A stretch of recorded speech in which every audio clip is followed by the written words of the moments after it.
Comunidad, el día de hoy, como lo habíamos dicho, como lo habíamos presentado a lo largo de todas estas semanas, tenemos el gusto de presentar a la licenciada Susana Prieto Terrazas. Ella es diputada por el estado de Chihuahua y ha luchado incansablemente por los derechos del trabajador. Vamos a darle la bienvenida. Ella es la licenciada Susana Prieto Terrazas. Licenciada, ¿cómo está usted el día de hoy?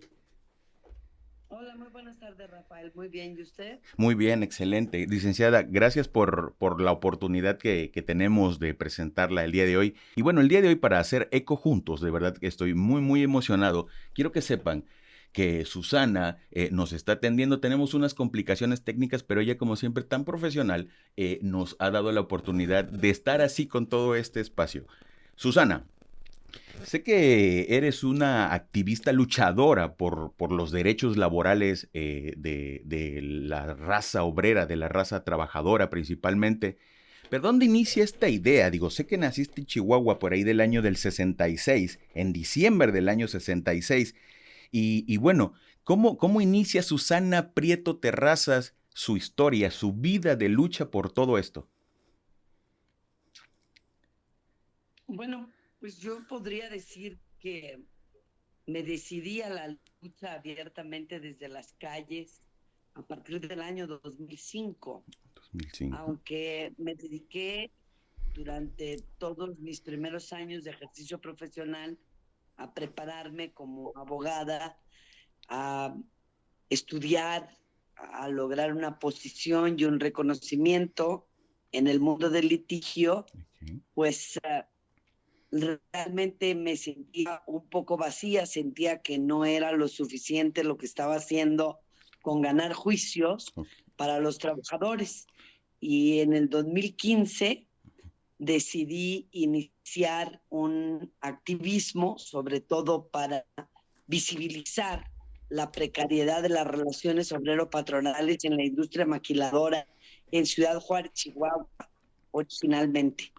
Y a partir de ahí surgieron, en febrero del 2016, hubo una visita del Papa Francisco a Ciudad Juárez, Chihuahua. Sí. Nosotros teníamos el plantón de 4 empresas, Lexmark entre ellas, que fue un caso muy icónico de Ciudad Juárez, Chihuahua, Eaton, otra de ellas, Foxconn también, y nosotros iniciamos a denunciar eh, las condiciones precarias en las que trabajaban los trabajadores, los salarios irrisorios, las condiciones precarias, y todo inicia en Eaton Industries, donde los trabajadores denuncian que el gerente tenía una prestación para que se le otorgara el 10% de los costos que él lograra reducir en la empresa.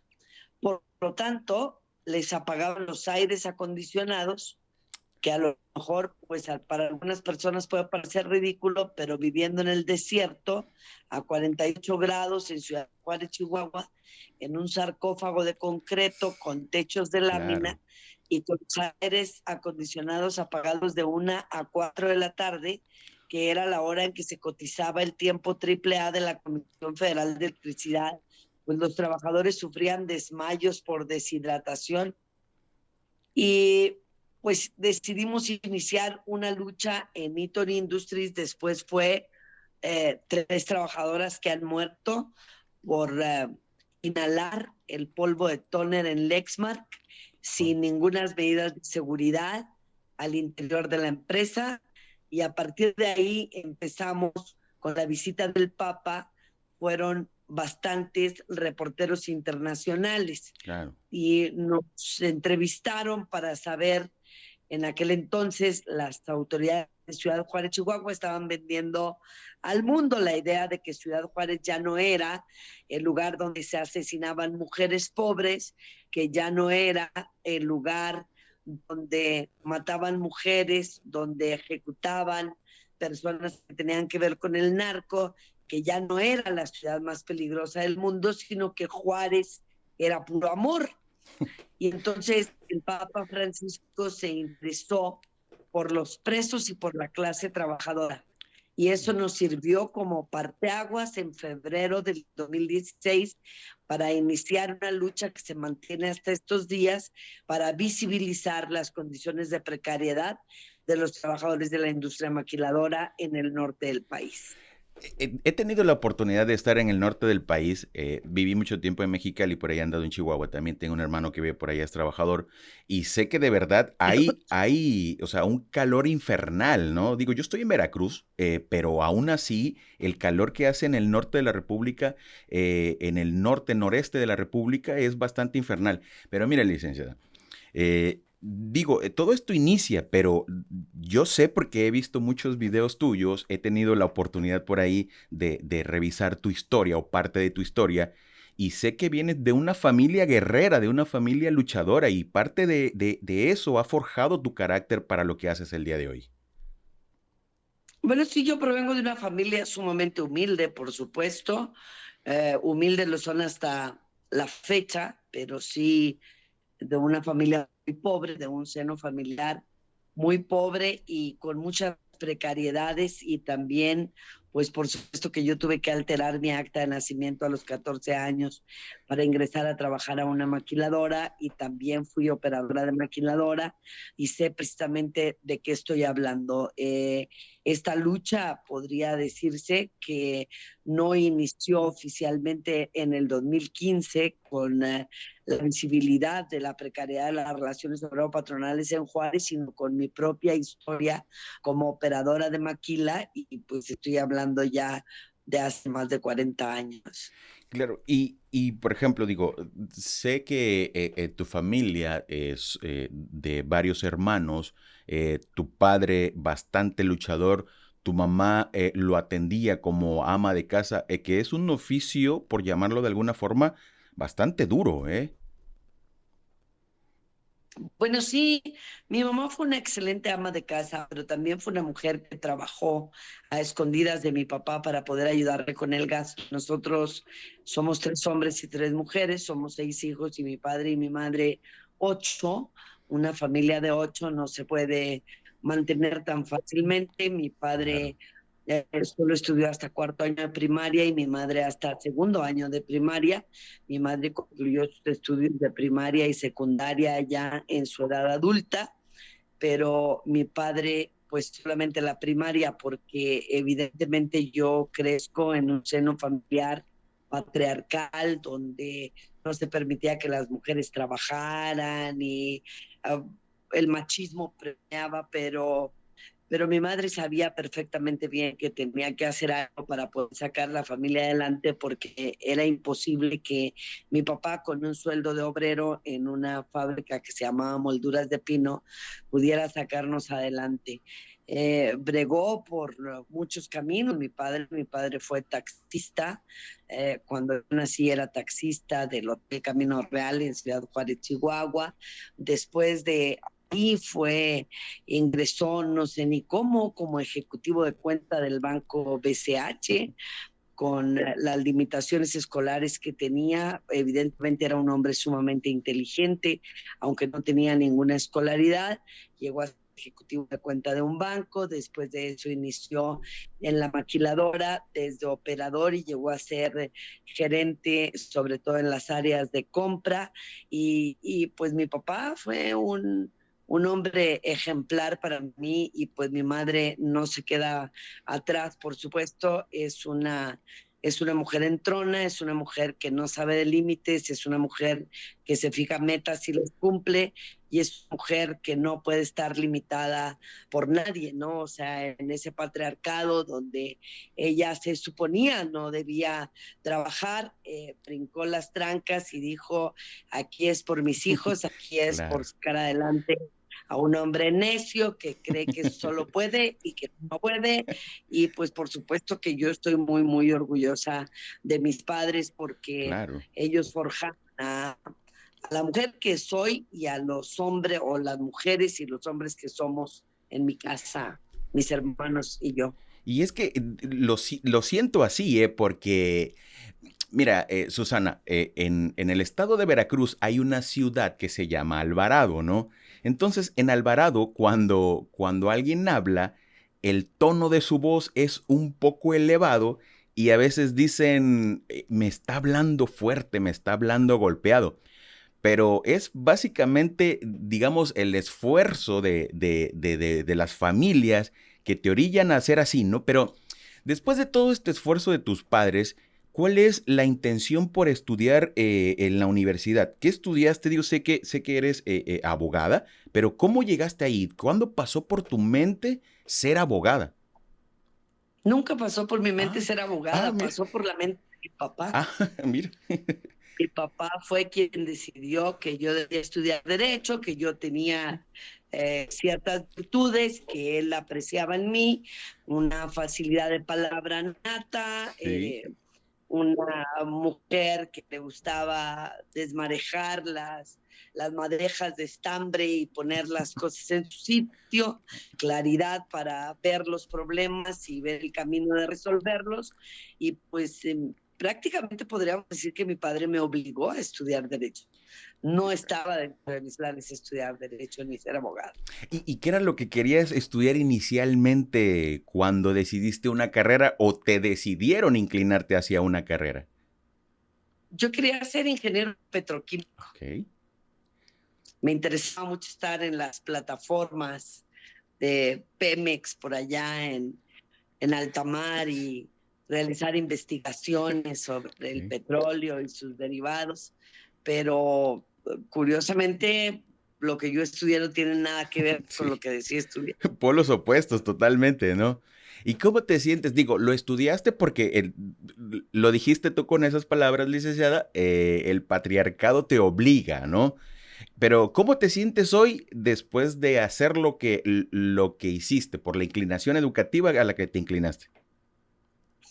Bueno, la verdad es que a partir de el sexto semestre de la escuela de la Facultad de Derecho en Ciudad Juárez, Chihuahua, en la Universidad Autónoma de Ciudad Juárez, yo descubrí el derecho administrativo, el derecho bancario, el derecho laboral, y la verdad empecé a tomar un fuerte interés en dirimir las controversias, sobre todo en materia laboral, defender a la clase trabajadora o en un momento dado a la clase campesina, porque evidentemente son mis orígenes. Yo soy nieta de una mujer que fue sirvienta hasta el último día de su vida y de mi abuelo que fue jornalero, migrante en Estados Unidos, mi abuelo Daniel. Entonces, evidentemente, la defensa sobre las clases vulnerables me llamó siempre la atención, precisamente porque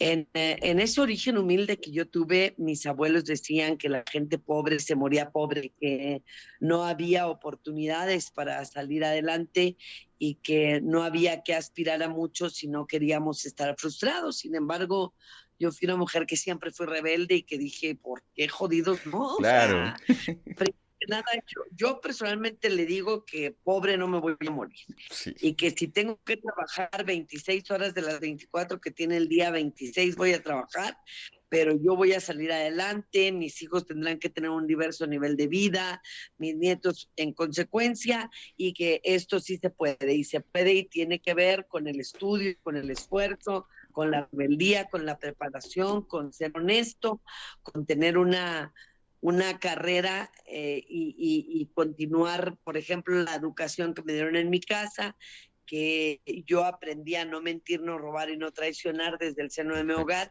No fue algo que me formara políticamente ni que importara yo de ningún otro político, sino que siempre nos dijeron, bueno, pues si usted va a ejercer una profesión, hágalo de tal manera honesta que nunca tenga que bajar la mirada ante nadie, porque nunca tenga que avergonzarse de nada. Así lo he hecho hasta la fecha y creo que ha dado un gran resultado el hecho de que mi padre haya tenido la visión de que tenía talento Wow. para ser abogado. Me gustan esas palabras y espero que la comunidad que nos ve o que nos escucha se contagie un poco de eso. De hecho, de eso se trata esto que hacemos hoy. Hagamos eco juntos. Se trata de compartir historias de éxito. Me gusta mucho eso cuando dices, eh, yo nací pobre, pero no me quiero morir pobre, porque, y hay acciones a tomar sobre esos. Hay que preparar, hay que estudiar. Sé que algunos no lo pueden hacer, sin embargo, pueden trabajar muchísimo, seguirse esforzando más, más que muchos para conseguir lo que algunos no tienen. Pero bueno, tu carrera te ha llevado a defender al trabajador, ¿no? Totalmente. Pero sé que en el 2020, en Matamoros, después de muchas cosas, tuviste algo que ha marcado tu vida. Sí, el 8 de del 8 de junio del 2020 fui privada ilegalmente de mi libertad por el gobernador Francisco Javier García Cabeza de Vaca, panista en Tamaulipas, quien urdió una serie de comisión de delitos, armó expedientes con su fiscal general y además con un diverso uh, gobernador panista que era Javier Corral del estado de Chihuahua. Yo soy oriunda del estado de Chihuahua, de Ciudad Juárez, Chihuahua, y realmente yo creo que ha habido una preocupación desde el año 2020 porque yo lleve esta lucha, sobre todo en el sindicalismo a Ciudad Juárez, Chihuahua, una lucha que tuvo frutos muy notables, incluso históricos en Matamoros, Tamaulipas, a partir de enero del 2019, con el movimiento obrero 2032, donde logramos que a los trabajadores se les aumentara un 20% adicional al 100% que ha aumentado al presidente de la República al salario, y además que se les pagara un bono de 32,251.40 pesos a cada trabajador, que genera una rama de $300 millones para 70,000 operativos en Wow. Matamoros, Tamaulipas. Esto fue un asunto que yo hice de manera gratuita para los trabajadores, solo para evitar que los líderes sindicales de la CTM le robaran este bono. Nosotros luchamos codo a codo con la clase trabajadora, obligamos a la CTM a que estallaran 48 huelgas el día 25 de enero a las 2 de la tarde en el 2019, un precedente histórico, sin precedente histórico, perdón, porque hace 30 años que no estallaba ninguna huelga. Después de obtener éxito en el movimiento 2032, yo fui la asesora jurídica para que en Matamoros, Tamaulipas, se conformara el Sindicato Nacional Independiente de Trabajadores de Industrias y Servicios, Movimiento 2032, y se llama así precisamente en honor a los hombres y mujeres que lucharon en ese movimiento. Ya como sindicato, presentamos 40 demandas para pelear la titularidad de los contratos colectivos de trabajo a la CTM, y hasta ahí terminó el corrido, ¿no? Ahí los líderes setemistas acordaron con el gobernador del estado, con los líderes empresariales de la Coparmex, de la Canacintra, de la Canaco, de Index, privarme de mi libertad bajo el concepto de que si lograban cortar la cabeza de la víbora, que era este gran movimiento obrero sin precedentes en contra de la industria transnacional en el norte del país, luego entonces habrían de terminar con el movimiento por completo. Y pues fue así que me acusaron de un delito por el que no se había juzgado a nadie desde 1793 en Tamaulipas, que era asonada o motín, amenazas, coacción de particulares y delitos contra servidores públicos, ninguno de ellos, por supuesto, configurado ni, por supuesto, cometido por mi persona, pero armaron muy bien con los jueces que trabajan para el gobernador, que se giraran órdenes de aprehensión en mi contra, tanto en Tamaulipas como en Ciudad Juárez, Chihuahua, y estuve privada de mi libertad desde el 8 de junio hasta el 1 de julio del 2020 en el penal de Tamatán, en Ciudad Victoria, Tamaulipas. Licenciada, ¿qué experiencia tan horrorosa para ti y para tu familia? ¿Cómo es ahí adentro? ¿Cómo te trataron? Bueno, el lugar es horrible. Es un penal muy viejo, de más de 100 años de existencia. Es el penal con el mayor número de motines a nivel nacional, uno de los más peligrosos. Es un lugar que está controlado por las mafias al interior, como muchos otros penales en el país. ¿Cómo me trataron? La verdad es que me trataron bien y mal. Es muy importante que tú sepas que el cariño que se tiene hacia mi persona en Tamaulipas después del movimiento 2032 es lo que me mantuvo durante esos 24 días al interior del penal de Tamatán, porque había muchos reos que llegaban y me llevaban mazapanes o me llevaban dulces, me daban mensajes de aliento de sus familias que vivían en Matamoros, en Ciudad Victoria, me hacían llegar libros a través de los presos porque yo no tenía visitas, las visitas que tenía solo eran para llevarme comida una vez al día. Fue algo que la verdad no quiero recordar, fue algo muy penoso para mí, sobre todo para mi familia, que tuvo que pasar vejaciones y humillaciones que la verdad nunca creímos que podríamos confrontar porque somos una familia que crecimos en márgenes de la honestidad, que nunca Claro. hemos cometido ningún delito, que no esperábamos jamás estar en una situación como esta y fue muy doloroso para mí. Sin embargo, hubo celadores o celadoras muy crueles, una doctora que parecía que me odiaba, que también era muy cruel conmigo respecto de mis padecimientos de salud, pero hubo otros celadores que fueron extraordinarios, que me mandaban mensajes, que me decían, no se doble, lo que quiere el gobernador es verla doblada y si le doblega el espíritu va a lograr su objetivo. Se Hubo necesita mucha más. que luchó fuera de varios países, no solo de México, activistas de Estados Unidos, de Canadá, de Inglaterra, de Francia, de Rusia, de Corea, de Uruguay, de Argentina, de Colombia, de Venezuela. La verdad, fui muy bendecida y mi asunto le dio la vuelta al mundo Sí. entero, reconociéndome como una presa política de los panistas y específicamente del gobierno de Francisco Javier García Cabeza de Vaca. Se reconoció por parte de los agregados laborales de la Embajada de México, de Estados Unidos en México, que yo era una presa política por pelear por la libertad y democracia sindical de los trabajadores en contra de esa gran corporación que es la CTM, que ya va a cumplir un siglo violando los derechos de la clase trabajadora, siendo el auxiliar de los departamentos de recursos humanos y no de los trabajadores, de sus salarios y de sus condiciones de vida. Entonces, pues es una experiencia ambivalente, agridulce, la que tuve al interior de la cárcel, pero definitivamente sí me marcó. Soy una antes de Tamatán y otra después de Tamatán.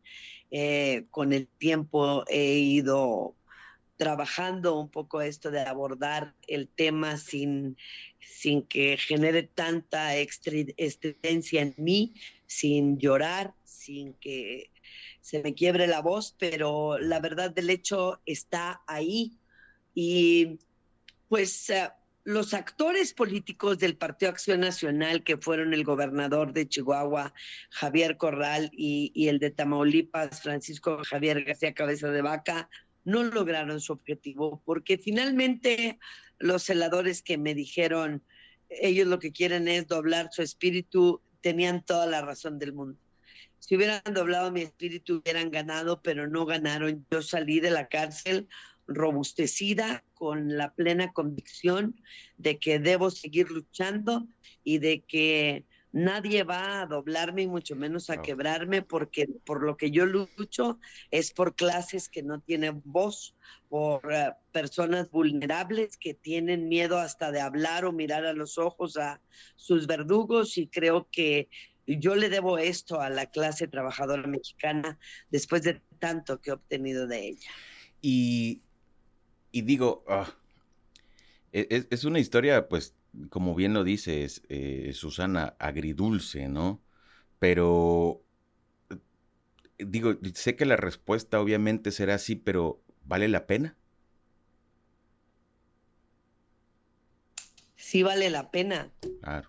Vale la pena porque si tu paso por la vida logra sembrar la semilla en una sola persona respecto de que es trascendental informarse sobre tus derechos para que puedas ejercitarlos y para que con ello puedas evadir el abuso y la esclavitud sobre tu persona y tu familia, yo pienso que vale la pena. Siento que vale la pena y dijiste un tema medular de nuestra sociedad, la familia. ¿Qué piensa tu familia de todo esto? Mi familia no está de acuerdo y mucho menos desde que caí en prisión, por supuesto, de que yo continúe con el activismo en pro de los derechos de los trabajadores.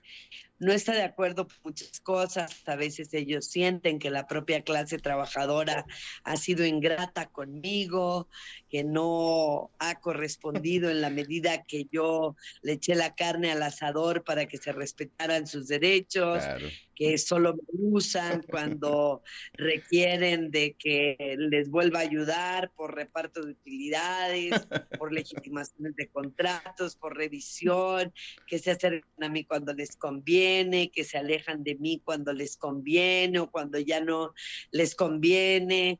Y la verdad es que están en un proceso de aceptación que quizá va a tardar o quizá nunca va a llegar. Ellos no están de acuerdo con que continúe por este camino, pero mi vida es mi vida y la Claro. vida de ellos es la de ellos y yo creo que debemos ser respetuosos, ellos de mi vida y yo de la de ellos, para que en esa medida podamos tener más éxito en nuestras relaciones interfamiliares. Y qué bueno, ¿no? Digo, el respeto debe existir siempre en todos lados. Pero, ok, empiezas, el día de hoy eres diputada federal, ¿sí? Por el estado de Chihuahua. Pero eres diputada por Morena. ¿Cómo llegas a Morena? Bueno, la verdad a mí me invitó Morena, Ok. precisamente por esto, por ser activista en defensa de los derechos de los trabajadores. Morena tiene dentro de sus estatutos la facultad de tener un 30% de candidatos externos que no pertenezcan al partido y que representen movimientos sociales, Ok. movimientos que luchen en pro, como en mi caso, de la defensa de los derechos humanos laborales de la clase trabajadora.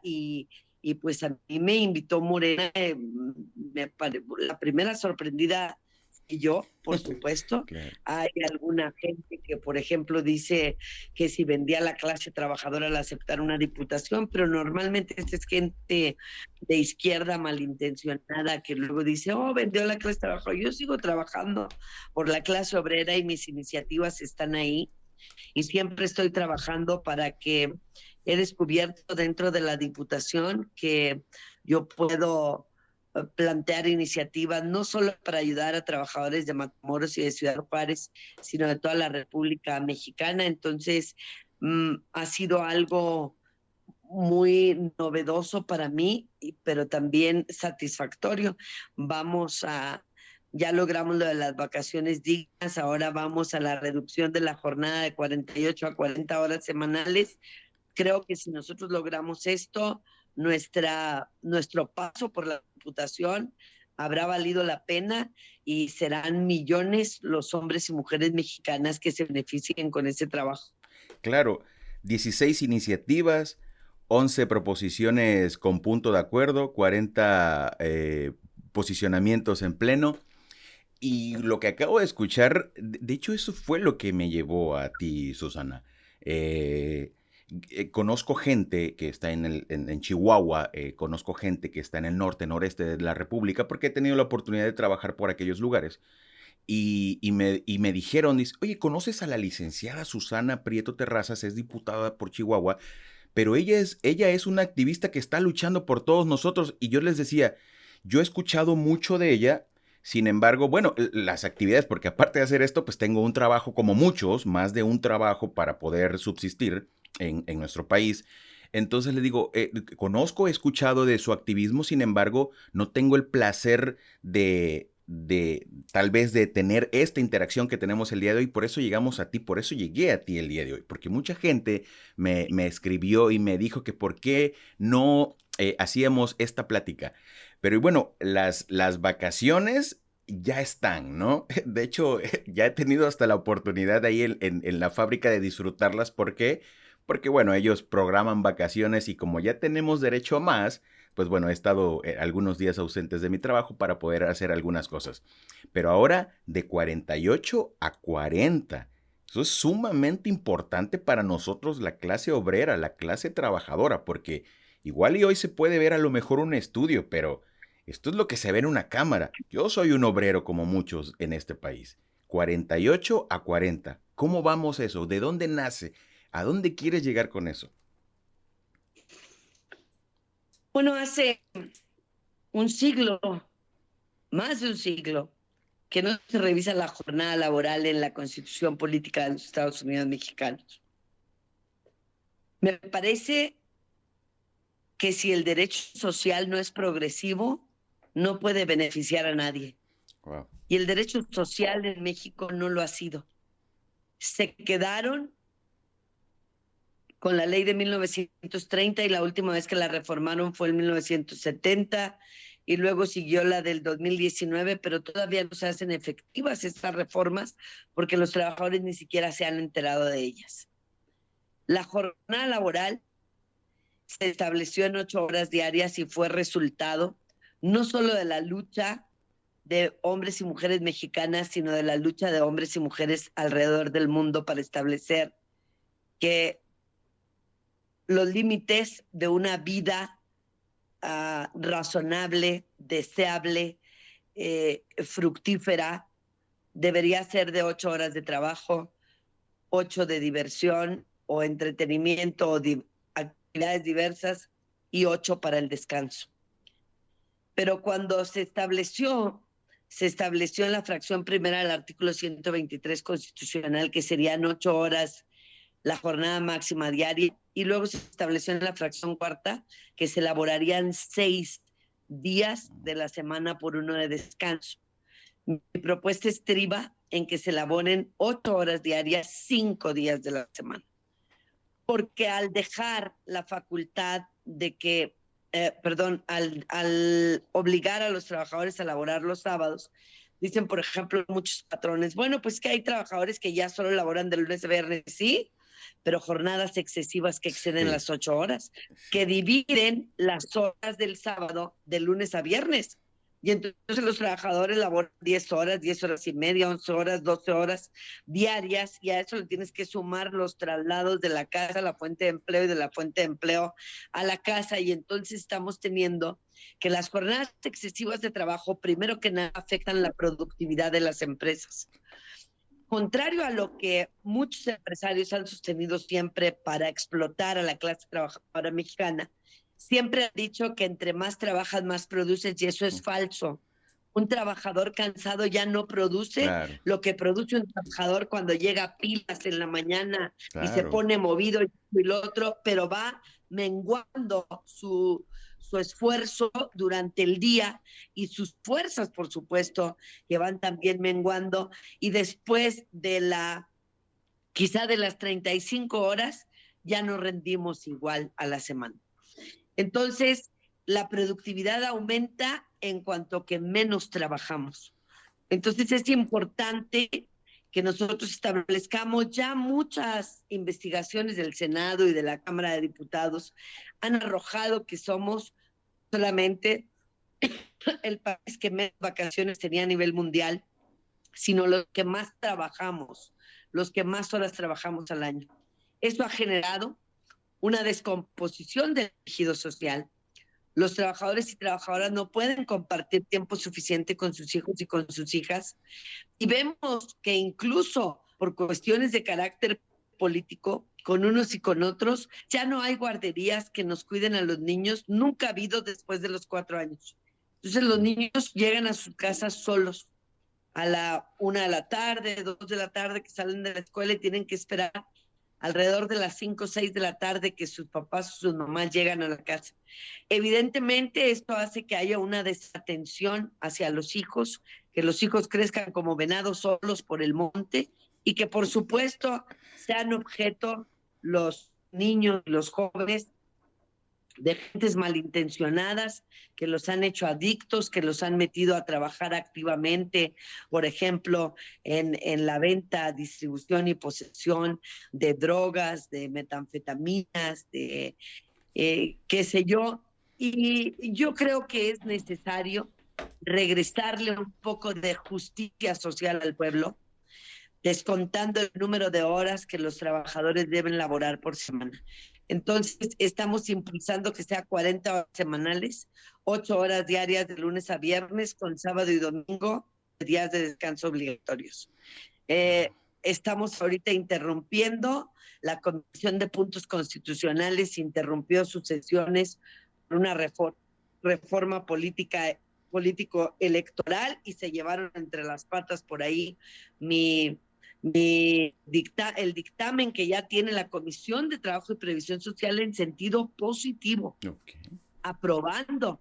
Entonces, solo falta que las diversas fracciones parlamentarias voten en la comisión, que se pase al salón de plenos y si pasa ahí, se pase al Senado y esperemos que pase porque también en el Senado hay como 5 propuestas de diversos senadores también en cuanto a que reducir la jornada laboral. Si logramos reducir la jornada laboral, será algo histórico para la clase mexicana y estaremos impartiendo un poco más de justicia social para esa clase trabajadora que está ahogada y que ya no puede más con tanto trabajo. Wow. La verdad es que me da mucho gusto y mucha emoción cuando escucho a alguien de verdad que lucha, que se esfuerza, pero no solamente por ella, por su familia, sino por todo el entorno social, porque hoy vivimos un entorno social bastante descompuesto. Desde mi punto de vista, creo, digo, y a lo mejor estoy exagerando, pero creo que vamos, así lo decimos por acá, probablemente por allá también, creo que vamos de mal en peor en el entorno social. Y es muy posible que una forma de mejorarlo sea, bueno, que todos los que somos trabajadores compartamos más tiempo con nuestras familias, ¿no? Entonces, esto es muy bien, muy agradable y yo por ahí traté de interrumpirte en algún momento porque tengo una frase escrita que tú dijiste en una entrevista y de verdad me llega bastante fuerte que dice, se necesita más para quebrar el espíritu a una mujer como tú. Y lo dijiste ya en tus propias palabras en todo esto, ¿no? La verdad es que hoy me da muchísimo gusto compartir esta plática contigo y sé que tienes muchas ocupaciones. Gracias por darme la oportunidad. Me gustaría hacerte un par de preguntas y la primera es, ¿quién crees que sea el próximo presidente de México en el 2024? O presidenta. Bueno, pues yo espero que sea Claudia Sheinbaum, que ya tengamos una mujer presidenta en este país. Yo creo que cambiaría mucho las perspectivas del patriarcado en todos los sentidos, en el positivo y en el negativo. Yo creo que Claudia es una mujer mesurada.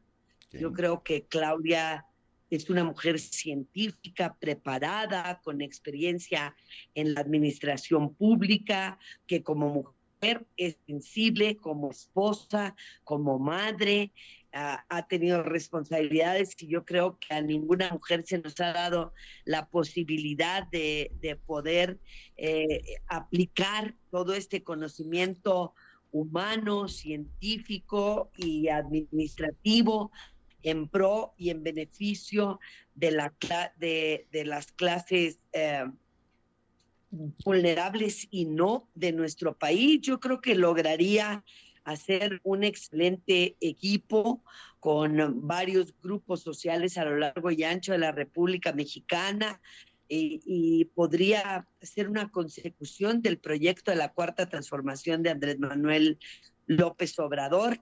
Yo, la verdad, tengo mucha confianza en que sea Claudia. Ojalá y peleamos en todo el país para que así sea. Yo creo que es tiempo de las mujeres y, y yo creo que como nunca antes veo la maduración de los hombres en esa posibilidad, porque algunos años atrás hubiese sido imposible creer que los Totalmente, hombres pudieran abrir camino a una mujer en un totalmente. país tan machista como México, pero ahora lo siento consciente, siento que esta transición en el poder que ha marcado Andrés Manuel López Obrador, que es un hombre sumamente sensible, ha tenido mucho que ver con que los hombres se orillen a que haya una consecución del proyecto de la Cuarta Transformación y viendo lo cerca que ha trabajado Claudia de nuestro presidente siempre, el buen equipo que han hecho él como presidente de la República y ella como jefa de gobierno, pues yo esperaría que sí, que los mexicanos y mexicanas diéramos oportunidad a una mujer que fuera Claudia y que cada vez hubiera más mujeres en la administración pública federal, estatal y municipal, y que las mujeres que lleguen a esos puestos no sean mujeres patriarcales, porque hay mujeres más patriarcales que los propios patriarcas. Entonces, yo espero que sí haya una sensibilidad en ese aspecto y ojalá y que fuera Claudia. Le estamos echando los kilos para que así sea. Bueno, ya te destapaste, ya te inclinaste, licenciada, por tu candidata, ¿no? Qué gusto, de verdad, qué gusto que escuchar esas palabras, totalmente convencida de las ideologías y de la trayectoria de Claudia Sheinbaum, ¿no? Hay una pregunta también que normalmente le hago y que es la clásica pregunta, la hago porque como clase obrera siempre nos las hacen cuando vamos a una entrevista de trabajo y dice, ¿cómo te ves en 5 años? Siempre que alguien nos entrevista nos hace esa clásica pregunta y se me ha quedado marcado porque de repente uno no sabe qué decir, qué contestar, porque uno piensa, si contesto una cosa me van a decir, uy, eso no quería escuchar. Si contesto otra, me van a decir, eso tampoco quería escuchar. No sé qué contestar. Licenciada Susana Prieto Terrazas, diputada por Chihuahua, ¿cómo te ves en 5 años? Pues mira, si la pregunta me la hace el entrevistador de un lugar de trabajo, Ujú. yo le contestaría jodida, fracasada, casi, casi en la raya. Allá nunca voy a poder ser como tú. Tú eres un hombre brillante, capaz, te veo en el rostro, se te ve el empoderamiento que tienes. Yo no, yo soy un pobre gatito que habita en la serranía. Eso le dije una vez a un hijo mío que cuando le hicieron la pregunta de que cómo se veía en 5 años, mi hijo les contestó honestamente, dice, como el CEO de esta compañía, o sea, Wow. el mero trompeta, ¿no? Pues sí sabes que no le dieron el trabajo, güey, porque la gente que te entrevista normalmente no quiere competencias. Sí, es cierto. Entonces, si me lo estás preguntando como entrevistador en un trabajo, pues vamos a perder, la neta, no te voy a contestar la verdad. Si me lo preguntas en mi calidad de activista social, yo creo que me veo retirada, Okay. yo creo que me veo reponiéndole a mis hijos, quizás ya entonces a mis nietos, a mi marido, el tiempo que les arrebaté por pelear por los que menos tenían, por los que no tenían voz. Ojalá y ya esté retirada en 5 años, la gente dice, ¿no? Pero, pero bueno, después de los 60 yo si hubiese pronosticado estar en mi casa, ya en mi mecedora, ¿no? Con el llavero del ropero listo Ah, para cuando los niños digan, toma el llavero, abuelita, sí. y enséñame tu ropero. Ojalá y así fuera. Eh, Eso es lo que yo yo creo que estaría haciendo en 5 años. Lo he estado pensando durante los últimos meses. Me queda solamente 1 año y medio de la Diputación Federal. No sé yo qué vaya a surgir, ni de Morena, ni de otro partido político, ni del proyecto de la clase trabajadora en México, ni del proyecto del sindicalismo independiente, democrático, libre, auténtico, transparente, que hemos iniciado esta lucha durante tanto tiempo. No sé si los trabajadores van a despertar o no, pero todos en la vida tenemos un límite y ojalá y que para dentro de 5 años ya haya sucesores y sucesoras del proyecto de la clase obrera del país, del proyecto de este sindicalismo del que he hablado. Ojalá y que los haya, porque es importante abrirle brecha también a los jóvenes, Claro. el relevo generacional, los jóvenes impuestos ahí, sacando la casta por las clases vulnerables también sería muy importante, pero en esto de la política dicen que una vez que llegas ya no sabes cuándo terminas, entonces también ya la verdad no sé cómo estará la situación ni cómo se pondrá. Nos mantendremos al tanto y sobre todo a la expectativa. Pero yo, para mí, por lo menos en política, termino dentro de 1 año y medio que termina mi diputación. Okay. No tengo ningún proyecto. No he trabajado ni me he precipitado como algunos políticos que desde el día 1 que lograron la diputación están trabajando para ser senadores o están trabajando para ser presidentes municipales o están trabajando para ser gobernadores. La verdad no tengo ninguna aspiración de carácter político, nunca la tuve.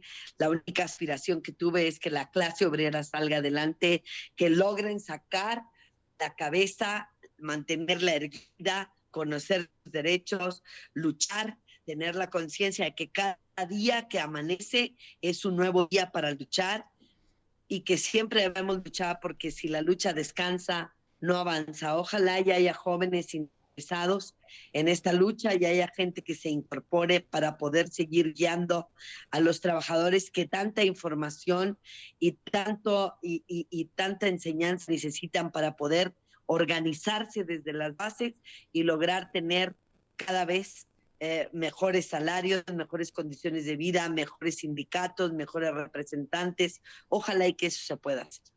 Susana, sé que tienes despachos en Ciudad Juárez, creo que también lo tienes en Tamaulipas.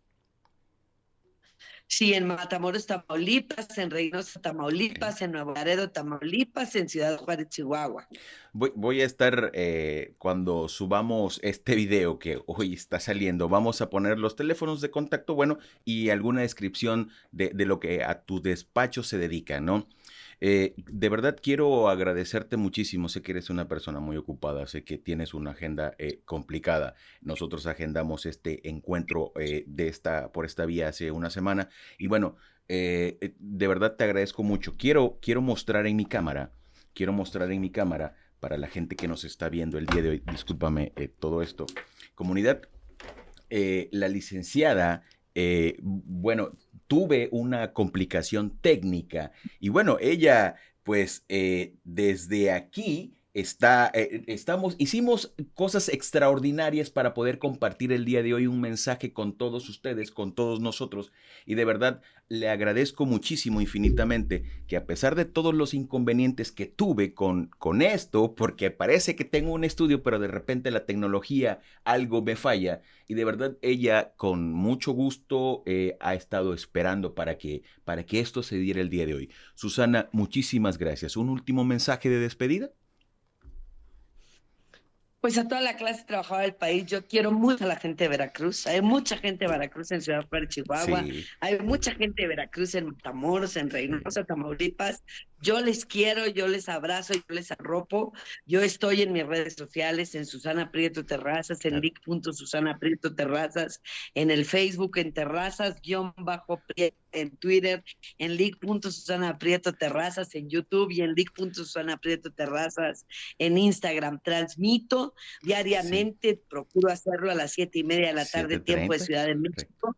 Contesto sus preguntas, siempre una para que usted haga, comparta el video y que cada vez más trabajadores disipen sus dudas respecto de sus derechos y la forma de ejercitarlos.